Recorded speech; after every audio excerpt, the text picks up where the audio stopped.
네, 이슈탱크 플러스입니다. 오늘도 전계환 평론가와 함께하겠습니다. 자, 전 평론가, 지금 대구 지역 사회가 들썩거리는 이유 중에는 박근혜 전 대통령 건강 이상설이 확산되고 있다는 내용이 있어요. 이게 지금 매일신문 보도로 나온 내용인데 실제 그렇다고 합니까? 어떻습니까? 확인되지 않는데 안 좋은 것은 맞다. 뭐 이 정도는 저희들이 충분히 이제 예상할 수 있을 것 같고요. 아마 기자가 취재를 좀 오래 한 것 같습니다. 자, 첫 번째는 박근혜 대통령께 직접 확인은 하지 않았지만 네. 이런 소문이 달성군 쪽에 있는 그 군 의원 예. 또는 시의원, 어. 정치권 관련돼 있는 또 친박 쪽에 있는 사람들이 지속적으로 박근혜 대통령 건강이 좋지 않다. 예. 이런 이야기를 이제 제기하고 있는데 안 좋은 것은 맞으나 어느 정도 안 좋은지에 대해서는 워낙 억측이 지금 많아가지고요. 원래 허리가 안 좋았다고 제가 알고 있어서. 뭐 그건 그렇고 또 발가락 부상을 당한 것 때문에 지금 이게 굉장히 악화됐다는 것도 이야기 있고 네. 또 한쪽에서는 좀 심하게 얘기하면 뭐 좀 멘탈 쪽에도 문제가 좀 왔어. 멘탈이라고 하면 어떤? 뭐 예를 들자면 뭐 치매 같은 것 아니냐 이런 것도 있고 어. 허리가 안 좋아서 실제로 어떤 분이 그동안의 모습을 보니까 네. 완전히 허리가 그 뭐 고령의 할머니처럼 완전히 굽어서 제대로 걷지를 못한다 이제 이런 이야기도 있는데 네. 여러 군데서 지금 박근혜 전 대통령의 건강 상태를 궁금해하고 있는데 첫 번째 접근이 되는 사람이 없습니다. 그럼 접근이 되는 사람은 이제 가족은 접근이 되겠죠. 박지만 뭐 회장 같은 사람은 친동생이니까 가능하겠지만 그쪽에서도 얘기를 하지 않고 박근혜 대통령을 가장 가까이서 모시고 있다는 유영하 변호사 같은 사람은 알고 있지만 유영하 변호사에게 기자들이나 또는 뭐 여러 군데서 전화를 해서 박근혜 대통령 건강 문제를 물어보면 예. 아주 단문으로 대답을 한다는 거예요. 괜찮습니다. 조금 안 좋지만 회복하고 있습니다. 이렇게 하니까 더욱더 많은 사람들이 박근혜 대통령의 건강 문제에 대해서 우려 또는 궁금해하는 것이다. 특히 이제 정치권의 인사들 뭐 대표적으로 경산을 지역구로 했던 최경환 전 그 지식경제부 장관 있지 않습니까? 뭐 친박의 핵심이었지 않습니까? 예. 이분도 박근혜 대통령이 사면을 받고 난 뒤에 한번 면담을 하고 직접 방문을 해서 인사를 하려고 여러 차례 시도를 했는데 그 최경환 전 의원, 전 장관조차도 지금 박근혜 대통령을 못 만나고 있는 걸로 봐서는 예. 아마 본인의 심경이 정리가 되지 않았을 수도 있지만 한편으로는 건강이 좋지 않아서 네. 다른 사람들을 만나기가 어려운 것 아니냐라는 이런 이제 추측이 가능하겠습니다. 예. 예. 문제는 이제 박근혜 대통령이 이렇게 건강이 좋지 않은 것은 뭐 그 자체로도 사실 뉴스가 되지만 정치권에서 요즘 박근혜 대통령에 대한 만남을 원하는 사람들이 워낙 많고요. 일종의 구애 작업인데 잘 안 되고 있죠. 잘 안 되고 있는데 이제 그 만나는 이유도 우리가 좀 살펴봐야 되지 않겠습니까? 글쎄요, 왜 만나려고 할까요? 일단 윤석열 대통령에 대해서 반감을 가지고 있는 사람들은 첫 번째 박근혜 대통령이 탄핵될 때 윤석열 이제 서울중앙지검장이 주도가 되어서 이제 박근혜 대통령과 관련된 최순실 게이트 수사를 하지 않습니까? 예.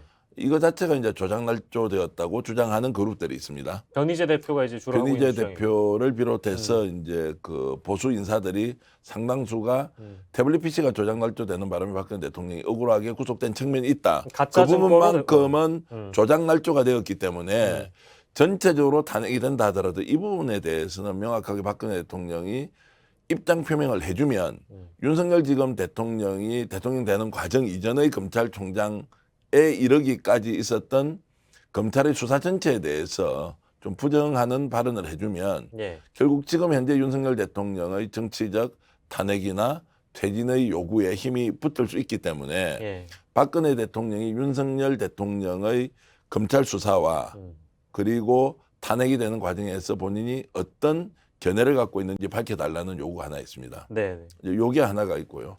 또 다른 한쪽은 지금 현재 박근혜 대통령이 소위 말하는 이제 애국 우파 세력 쪽에는 예. 윤석열 대통령과 지금 결을 좀 달리합니다.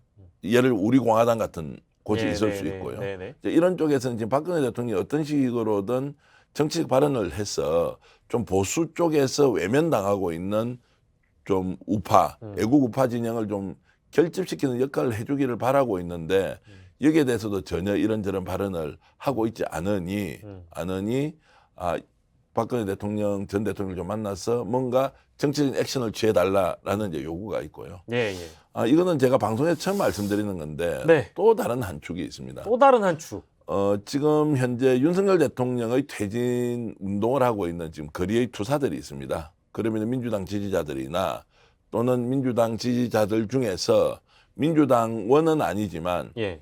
이제 윤석열 대통령의 탄핵과 퇴진을 원하고 있는 쪽에서는 이렇든 저렇든 박근혜 대통령과 윤석열 대통령의 관계가 멀어질수록 보수 쪽에서 압도적으로 윤석열 대통령을 지지하는 그 지지층의 균열이 생길 수 있지 않습니까? 그렇겠죠. 이제 이런 것들은 또 다른 퇴진과 탄핵 운동의 에너지원이 될 수 있어서 예. 어떤 식으로든 박근혜 대통령이 뭔가 이야기를 좀 하면 예. 윤석열 대통령을 적극적으로 지지할 발언은 없을 것이다. 예.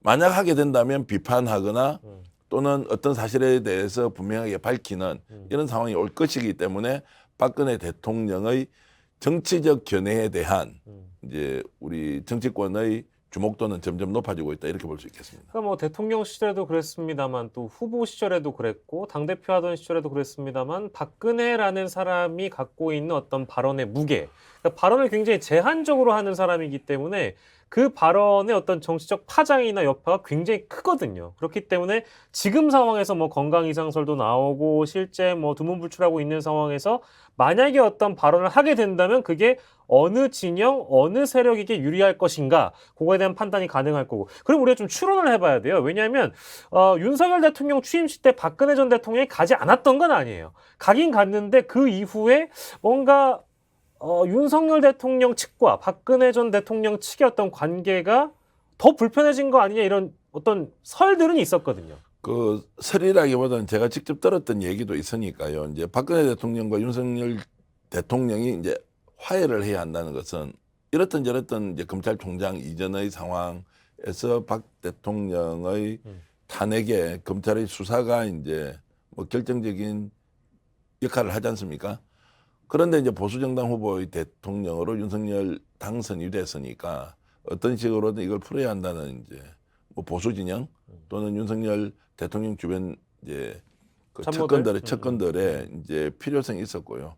그래서 이제 그 시점이 묘하게도 지난해 이제 기억나시는지 모르겠는데 대구시장 이제 보궐선거가 있었지 않습니까? 예. 대구시장 선거가 있었죠. 네. 그 전에 이제 수성을 대구에는 이제 그 국회의원 선거가 보궐로 있었고 이제 그 과정에서 박근혜 대통령의 최측근이라고 알려져 있는 유영아 이제 변호사가 예, 시장 후보가 될 것이라고 이런저런 이제 예상들이 많았는데요. 예. 그 과정에서 박근혜 대통령 어느 정도 이제 화해를 했는데 결국 유영아가 결국 그 후보로 단수 추천되지 못하고 예. 뭐 경선 여론조사 이런 걸 통해서 홍준표 이제 지금 현 시장이 후보가 돼 버렸습니다. 예. 그런 과정에서 좀 뭔가 대통령과의 사전 약속이 깨진 것 아니냐 뭐 이런 것에서 좀 안 좋은 감정을 박근혜 전 대통령이 가지고 있었을 것이다. 예. 예. 이렇게 얘기하고 있고요. 그 이전에 실제로 박근혜 전 대통령과 윤석열 당선인의 관계 복원을 위해서 노력했던 사람들의 얘기를 들어보면 예. 이런저런 거를 다 떠나서 화해를 시키지 않으면 윤석열 정부가 출범할 때 굉장히 큰 애로사항이 있다. 그래서 뭔가 요구를 들어주더라도 반드시 화해를 해야 한다는 분위기가 있었고 거기에 대해서 일정하게 조율이 됐는데 예. 자, 전직 대통령과 현직의 대통령 당선인이 구체적으로 무엇을 합의한다는 것은 얘기를 할 수가 없지 않습니까? 그냥 마음을 읽고 알아서 어떻게 해줘야 하는데 그 알아서 해준다는 것에 대한 해석이 달랐던 것 같아요. 그러니까 유영아 변호사 주변에 있는 사람은 당연히 유영아 변호사가 대구시장 후보로 가는 것이다. 또는 그 전에 수성을에 국회의원 후보로는 가는 것이다. 라는 전제가 깔려 있었던 것 같고 예. 윤석열 대통령은 무슨 이야기냐. 대통령 당선인으로서 박근혜 전 대통령을 만나는 것으로 모든 것이 화해되었다. 이렇게 이제 해석을 달리 해버린 거죠. 자, 그렇다 보니까 예. 지금 현재 양쪽의 관계가 좋으냐 안 좋으냐. 자, 단도직입적으로 말씀드리면 현 대통령은 진빚이었고요. 예. 박근혜 대통령은 아무것도 받은 것이 없는 상태에서 서먹서먹한 관계가 유지된다. 이것을 정치권에서 다 알고 있는 것이죠. 예. 그러니까 아까 얘기했던 한 세 가지의 정치 세력들이 예. 박근혜 대통령의 발언을 통해서 뭔가 지금 현재 윤석열 정부가 걷고 있는 길에 어느 정도의 파열이 나기를 기대하는 이제 이런 것들은 확실히 있다. 이까지는 좀 그 합리적으로 우리가 설명을 할 수 있다 이렇게 봅니다. 뭐 정치판이라고 본다면 뭐 박근혜 전 대통령이라는 어떤 카드는 굉장히 매력적인 카드로 다가올 수 있을 거라는 생각이 들고 뭐 전략으로 본다면 그렇다는 표현이고요. 지금 이제 상황으로 보면 본인이 정치적 발언을 할 가능성이 있는가? 네. 이것은 특별한 계기가 없으면 좀 더 지켜볼 가능성이 저는 높다고 보고요. 왜냐하면 스모킹건이라는 거 있지 않습니까? 예.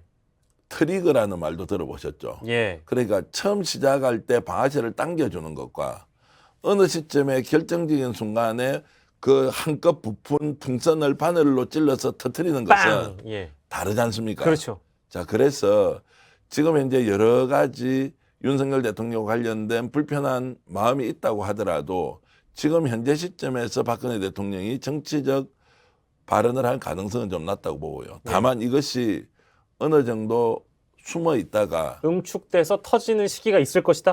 올 수도 있다고 저는 보고요. 그 시기에 대한 질문을 단도직입적으로 드려도 돼요? 총선 전입니까? 저는 이제 총선 전이라고 보고요. 그 내용은 이제 박근혜 대통령이 지금 본인 스스로 해결해야 될 과제가 조금 더 있긴 하지만, 지금도 윤석열 대통령의 이제 검찰 시절 수사를 받아들이지 못하고 본인도 여전히 무죄로 인식하고 있고 예. 탄핵은 무효다라는 생각을 조금 더 바꾸지 않고 본인의 탄핵 과정 전체가 정치적으로 이루어졌다고 보고 있고 박근혜 전 대통령은 예. 또한 지금 상황에서도 이러한 억울함이 사면으로 풀린 것이 아니라 결국 잘못된 정치적 탄압의 결과로 탄핵이 되었고 그러니까 당연히 정의를 되찾는 방식으로 본인은 사면이 된 것이라는 인식을 하고 있기 때문에 예. 이런 이제 그 정치인으로서 박근혜 전 대통령이 갖고 있는 감정은 지울 수가 없지 않겠습니까? 예. 그런 것들이 저는 이제 터져 나올 수 있다고 보고요. 그것은 이제 윤석열 대통령이 지금 국정 운영을 하고 있는 그 전 기간에 거쳐서 언제라도 터질 수 있는 사안이다 이렇게 저는 보고 있습니다. 알겠습니다. 조금 전에 제가 말씀드렸던 이제 박근혜 전 대통령의 다른 사정이 있다고 제가 말씀드렸지 않습니까? 정치적으로 고려하기 전에 예. 본인이 지금 현재 처해져 있는 상황도 좀 봐야 하는데 예. 예. 첫 번째가 이제 건강 이상설에 대한 겁니다. 네. 건강이 지금 뭐 회복되지 않은 것은 거의 사실인 것 같고 예. 그런 상황에서 본인의 몸이 지금 회복되지 않은 상황에서 대외 활동을 하거나 이런 것들이 가능하겠느냐. 그래서 박근혜 대통령이 외부의 손님을 만난다거나 정치적 발언을 한다거나 하는 것은 본인이 일단 건강이 회복돼야 된다는 전제가 있어야 할 것 같고요. 근데 예. 그것이 지금 잘 안 돼 있기 때문에 다른 정치적 발언을 할 가능성이 좀 낮다고 봐야 되고요. 또 두 번째는 경제적으로도 지금 굉장히 어려운 공공한 상황이다. 박근혜 전 대통령이 경제적으로 어렵다. 자, 그러면 일단 이제 탄핵된 대통령이니까 전직 대통령에 대한 예우를 전혀 못 받고 있지 않습니까? 그렇겠죠. 그리고 본인이 달성군 유가입니다. 그 사저로 갈 때 이미 25억 원의 돈을 가로세로 연구소라고 아시죠? 유튜브고 이제 뭐 우리는 보통 극우 채널이라고 얘기하는데 그 가로세로 연구소에서 25억 원을 빌렸다는 거 아닙니까? 그 유영하 변호사도 밝혔고. 예, 예. 근데 이제 이 돈 중에서 지금 현재 박지만 회장, 이지 회장. 이지 회장이죠. 박근혜 전 대통령의 친동생인 박지만 회장이 15억 원을 갚았다는 겁니다. 그럼 10억 원이 남았네요. 10억 원이 남았는데 이것을 지금 가세현 쪽에서는 10억 원을 받지 않았다고 아직 생각을 하고 있고요. 받아야 한다고 보는 거고요. 그런데 이제 박근혜 대통령 쪽에서 확인한 건 아니지만 예. 이 가세현이라는 이제 그 유튜브 채널이 예. 박근혜 대통령이 옥중에 있을 때 지지자들이 보내줬던 뭐 편지 글이나 이런 이제 사진 이런 걸 다 모아가지고 예. 표지에 박근혜 대통령 얼굴. 얼굴까지 넣어서 일종의 이제 옥중 기록물들을 예. 책으로 만들어서 출판을 했습니다. 네네. 그게 한 30만 권 정도 팔렸다고 하거든요. 와, 많이 팔렸네요. 그러면 한 책 한 권에 만 원씩 남아도 30만 권 같으면 30억 원이 30억 원. 남지 않습니까? 그러면 결국 이 책의 판권을 누가 가지고 있느냐? 예. 당연히 그러면은 가로세로 연구소가 책을 냈기 때문에 가지고 있다고 볼 수 있지만 그 최초의 저작권은 누가 다 가지고 있습니까? 최초의 그 편지나 저작권 사진 뭐 이런 건 다 박근혜 대통령이 그렇죠. 가지고 있는 거 아니에요. 그러면 이것에 대한 소유권이 박근혜 전 대통령일 것이다라고 예. 추측을 했고 가세현도 그렇게 발표를 했다고 합니다. 그래요? 이 책은 판 수익금을 다 박근혜 전 대통령에 드리겠다고 하고 책을 팔기 시작하고 박근혜 지지자들 한 30만 권을 샀는데 자 이게 지금 이제 정리가 잘 안 된다는 거예요. 실제로 정리가 안 되고 있다고 알려져 있습니까? 그리고 있다고 알려진 게 아니고 저도 확인을 하고 있죠. 그리고 가로세로 연구소에서는 10억 원을 아직 못 받았다. 빌려준 돈을. 그런데 박근혜 대통령 쪽에서는 이거는 추정입니다. 가세에는 못 받았다고 하는 건 확실하고요. 예, 예. 박근혜 전 대통령 쪽에서 아니 저작권을 박근혜 전 대통령이 다 가지고 있는데 예. 이것을 가져 출판해서 그 수익을 다 준다고 했는데 주지 않았다라고 생각할 수 있기 때문에 그렇겠죠. 그 25억 원 중에서 15억 원은 갚고 예. 10억 원이 여전히 비어 있는 거는 사실상 더 많은 돈이 가시현 쪽으로 갔을 가능성이 있는데 이제 이 말씀을 드리는 이유는 지금 현재 박근혜 전 대통령을 둘러싸고 있는 이 경제적 문제가 결국 돈 문제가 이렇게 이제 좀 복잡하게 얽혀 있으니까 이것을 만약 박근혜 대통령이 지금 알고 있다면 얼마나 정신이 사납겠습니까? 예, 예. 또 다시 한 번 더 배신당한다는 느낌을 가질 수 있고요. 그 배신의 그 대상은 그 결국에는 누굽니까? 가세현을 얘기하시는 뭐 거예요? 가시현을 비롯한 이제 이런 사람들이 결국 그 책을 내서 어떻게 한다고 해서 동의를 했을 텐데 결국에는 이것이 다 정리가 잘 안 되고 오히려 지금 25억 중에 15억 원 예. 친동생이 갚고 나머지 10억 원 문제는 해결이 되고 이해했습니다. 있지 않다고 어느 한쪽에서 주장을 하니 박근혜 대통령의 신경이 얼마나 복잡하겠느냐 이런 생각이 들고요. 제가 실제로 생활 자체가 공공하다는 얘기는 좀 많이 들은 바가 있고요. 예. 그래서 유영아 변호사의 부인이 직접 박근혜 전 대통령의 그 좀 이제 뭐라 그럽니까 이제 직접적으로 케어를 하고 있다 이런 이야기도 실제 들은 바가 있어서 지금 현재는 누가 박근혜 대통령을 직접 모시고 있는지는 모르지만 예. 누군가 자원봉사를 통해서 박근혜 전 대통령을 돕지 않으면 생활이 어려운 상황이다. 이것은 맞는 것 같습니다. 그래서 종합적으로 보면 본인이 건강이 좋지 않은 것, 또 경제적 문제가 있는 것, 이제 이런 것들이 밑바닥에 깔려 있는 상황에서 정치적인 문제에 본인이 액션을 구체적으로 취할 수 있겠느냐 하는 부분은 좀 더 지켜봐야 한다는 것이고요. 또 매일신문 보도를 통해서 건강 이상설이 나왔지만 이 건강 이상설이라는 것이 결국 박근혜 대통령에 대한 주목도가 그만큼 높은 상황이다라는 것을 또 보여주는 반증이기 때문에 이런 상황들은 좀 더 정치권에서는 자세히 살피고 있을 것이다 이렇게 말씀드리겠습니다. 분명히 언젠가는 특정한 시기에 핵으로 떨어올지 모르는 정치권의 하나의 변수로 작용될 수도 있겠습니다. 이슈탱크 플러스 오늘 엄청난 내용을 우리 정기환 평론가가 들고 왔네요. 박근혜 전 대통령의 건강 이상설 확산설로 봤을 때 어떤 또 이면이 있는지를 좀 신체적, 경제적 측면에서 저희가 분석을 해봤습니다. 네, 이슈탱크 플러스였습니다. 저희는 다음 이 시간에도 또 따끈따끈한 내용으로 다시 돌아오겠습니다. 여러분 고맙습니다.